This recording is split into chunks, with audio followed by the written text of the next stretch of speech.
All right, President Trump and Governor Walz had a phone conversation today. They both said it went well. They talked about working together. Walz even saying the president agreed to look into reducing the number of federal agents in that state. It is kind of a 180, given that Trump repeatedly blamed Governor Walz for all of the unrest in Minneapolis. It also appears to be a shift away from Attorney General Pam Bondi's initial demands for access to both Minnesota voter rolls and public assistance data. We're going to say appears because who knows what happens next. Joining us former acting director of ICE, John Sandweg, and former assistant chief counsel for ICE, Veronica Cardenas. All right, John, I feel like, just roll the tape from a couple weeks ago. Let's talk about another ICE-involved shooting or Border Patrol-involved shooting in this case. When you watch the video, what stands out to you?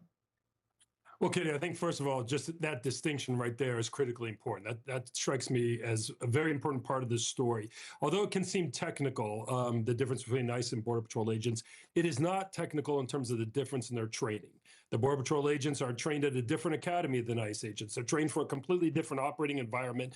And culturally, based on where they operate, primarily in the southern border, in the dead of night, sometimes, right, encountering drug cartel mules at times, they do have a higher level of aggression because of the high threat, the high risk environment in which they operate.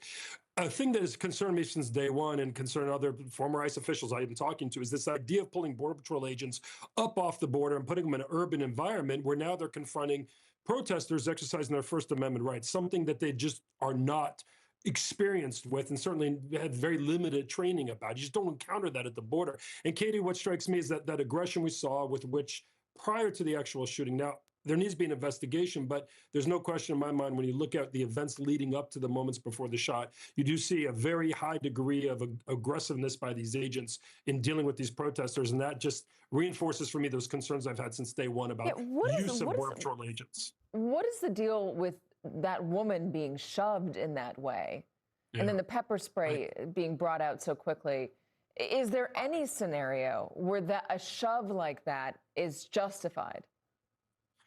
Katy, there may be, but I will tell you that it needs to be a key part of this investigation. What was the legal basis for the arrest, right? I mean, again, the problem here, Katy, is it's a fine line between what constitutes impeding a federal law enforcement officer and committing a crime and what is protected First Amendment activity. But when you have agents who are not experienced in understanding that line or not trained on where those lines are as extensively and don't deal with it in their normal operating environment, where they come from an environment where you have to have maximum compliance because of the risks that you face, it is a dangerous situation. And quickly, Katy, I have to tell you, this is not something that should be lost on any leaders at DHS. You don't need to work at the department long to know this. And that's why I do blame the leadership here for deploying these Border Patrol agents in the first place. I've had agents tell me that in their mind, it was a question of when this was going to happen, not if, just by virtue of these extensive deployments of these Border Patrol agents and just their unsuitability for this operating environment. Veronica, the administration keeps saying that Minnesota is not cooperating. It's not complying with federal law enforcement activities. They're not helping them get out the worst of the worst. The state jails operator has said that's not true. We are complying. But among the county jail operations, Hennepin County does not work with ICE. The head of Hennepin County jails has said that the cooperation means that undocumented immigrants don't report crimes or are nervous about reporting crimes. And his belief is that that is more dangerous for the community than the cooperation with the federal government. In light of that, and in light of what we've seen here, I guess, what do you think of that? I mean, does the administration have a point? Is this something that should be reconsidered? Or does the county jail, the Hennepin County Jail, have their own point? Is it both?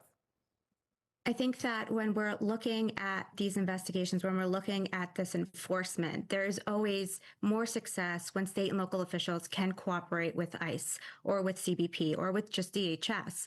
To have that, there has to be a level of trust. And so once that trust is eroded, then local officials are less likely to cooperate with DHS.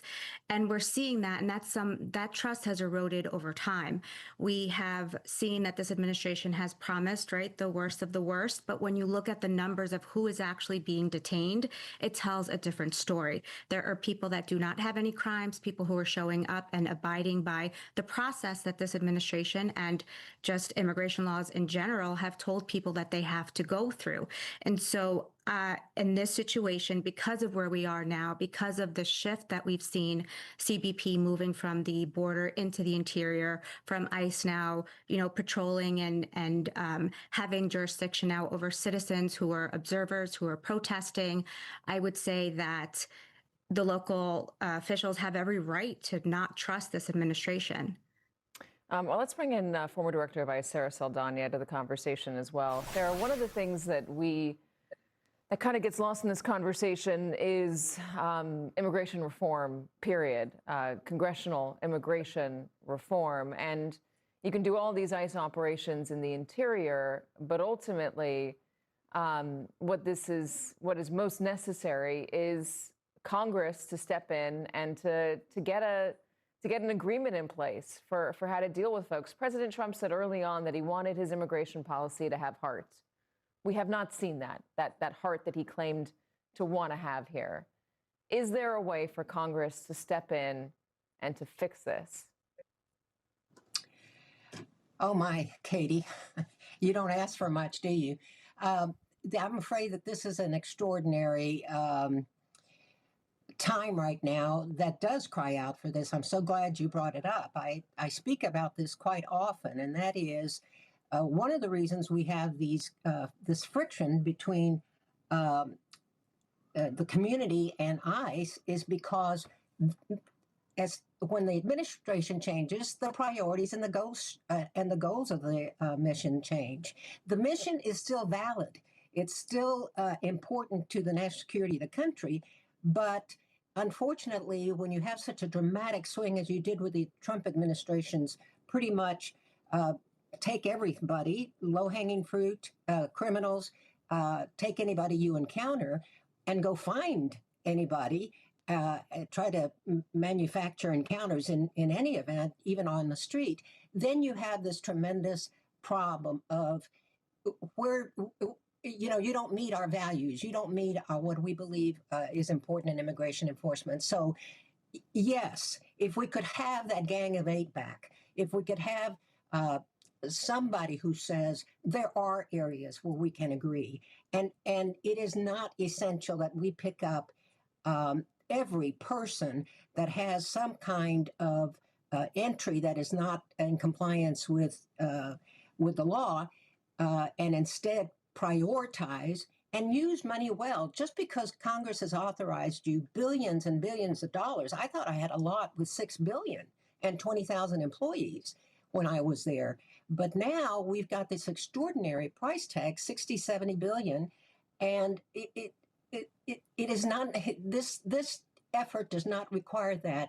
If you could get comprehensive immigration and reform where you become more rational, more pro-business, more community-friendly approach to immigration enforcement. That's what I'd like to see, but it is almost, I just don't see that people stepping up to do this in a manner that needs to be done.